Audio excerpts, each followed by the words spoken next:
சிறுபான்மை மக்களுக்கு எதிராக மத்திய அரசு பல திட்டங்களை தீட்டி வருவதாக முதலமைச்சர் மு.க.ஸ்டாலின் குற்றம் சாட்டியுள்ளார்.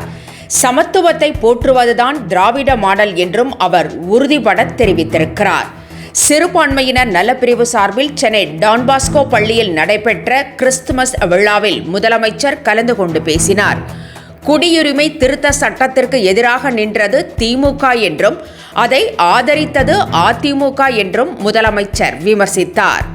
சிறுபான்மை மக்களுக்கு எதிராக மத்திய அரசு திட்டங்களை தீட்டி வருவதால் தான் அதை சிறுபான்மை அரசாக மக்கள் மாற்றியுள்ளதாக முதலமைச்சர் குறிப்பிட்டார்.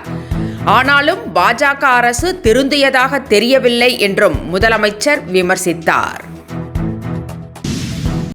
2026ஆம் ஆண்டு தேர்தலில் திமுக கூட்டணி 200 இடங்களை கைப்பற்றும் என்று திருமாவளவன் தெரிவித்துள்ளார்.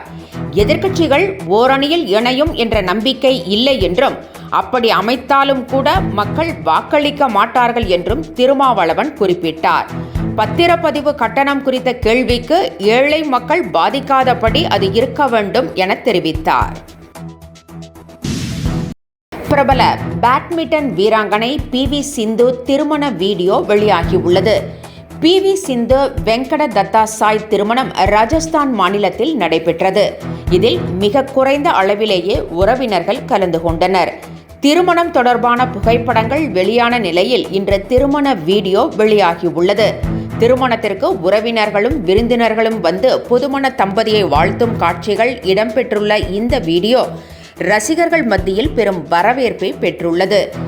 இந்நிலையில் பி.வி. சிந்து வெங்கட தத்தா சாய் திருமண வரவேற்பு நிகழ்ச்சி ஹைதராபாத்தில் இன்று பிரம்மாண்டமாக நடைபெறவுள்ளதாகவும் அதில் அரசியல் பிரமுகர்கள் மற்றும் திரையுலக பிரபலங்கள் பெருமளவு பங்கேற்க உள்ளதாகவும் தகவல் வெளியாகியுள்ளது.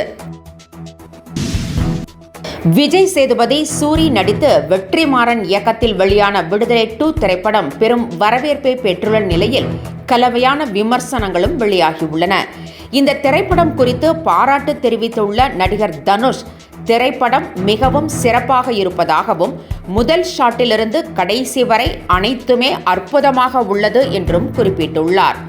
மாஸ்டர் மேக்கர் வெற்றிமாறனின் சிறப்பான படைப்பு என்றும் இளையராஜாவின் இசை மிகவும் பிடித்திருந்தது என்றும் தனுஷ் தனது எக்ஸ் தளத்தில் பதிவிட்டுள்ளார். ஏ.ஆர். ரகுமானின் மகள் தனது முதல் படத்திலேயே விருது பெற்றுள்ளார். ஹலிதா ஷமீம் இயக்கத்தில் மின்மினி திரைப்படம் கடந்த ஆகஸ்ட் மாதம் வெளியாகி நல்ல வரவேற்பை பெற்றது. இந்த திரைப்படத்திற்கு ஏ.ஆர். ரகுமானின் மகள் கத்தீஜா ரகுமான் இசையமைத்திருந்தார். அவருக்கு சிறந்த அறிமுக இசையமைப்பாளர் என்ற விருதை இந்தியா மீடியா ஒர்க்ஸ் அமைப்பின் சார்பில் வழங்கப்பட்டுள்ளது. முதல் படத்திலேயே விருது கிடைத்தது குறித்து கத்தீஜா மகிழ்ச்சி தெரிவித்திருக்கிறார். வன்னியர்களுக்கு 10.5% உள் ஒதுக்கீடு வழங்க வலியுறுத்தி பாமக சார்பில் இன்று மாநிலம் தழுவிய போராட்டத்திற்கு அழைப்பு விடுத்திருக்கிறது.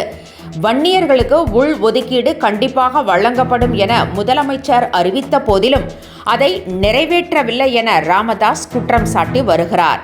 எனவே இடஒதுக்கீட்டை உடனடியாக அமல்படுத்த வலியுறுத்தி இந்த போராட்டத்திற்கு அழைப்பு விடுத்திருக்கிறார். அனைத்து மாவட்ட தலைநகரங்களிலும் இந்த போராட்டம் நடைபெறுகிறது. விழுப்புரத்தில் ராமதாசும் காஞ்சிபுரத்தில் அன்புமணியும் பங்கேற்கின்றனர். சென்னையில் திடீரென தொழில்நுட்ப கோளாறு காரணமாக மெட்ரோ ரயில் சேவை பாதிக்கப்பட்டது. சென்னை விம்கோ நகர் விமான நிலையம் வரையிலான மெட்ரோ ரயில் வழித்தடத்தில் வண்ணாரப்பேட்டை விம்கோ நகர் இடையே நேற்று இரவு 10 மணிக்கு திடீரென தொழில்நுட்ப கோளாறு ஏற்பட்டது. அதனை சரி செய்ய உடனடியாக நடவடிக்கை எடுக்கப்பட்டது. எனினும் 20 நிமிட இடைவெளியில் ரயில்கள் இயக்கப்பட்டதால் மக்கள் பெரும் சிரமத்திற்கு ஆளாகினர். மை இந்தியா 24/7 முக்கிய செய்திகளை உடனுக்குடன் தெரிந்து கொள்ள உடனே சப்ஸ்கிரைப் பண்ணுங்க, பெல் பட்டனை பிரஸ் பண்ணுங்க. என்றும் உங்களுடன் மை இந்தியா.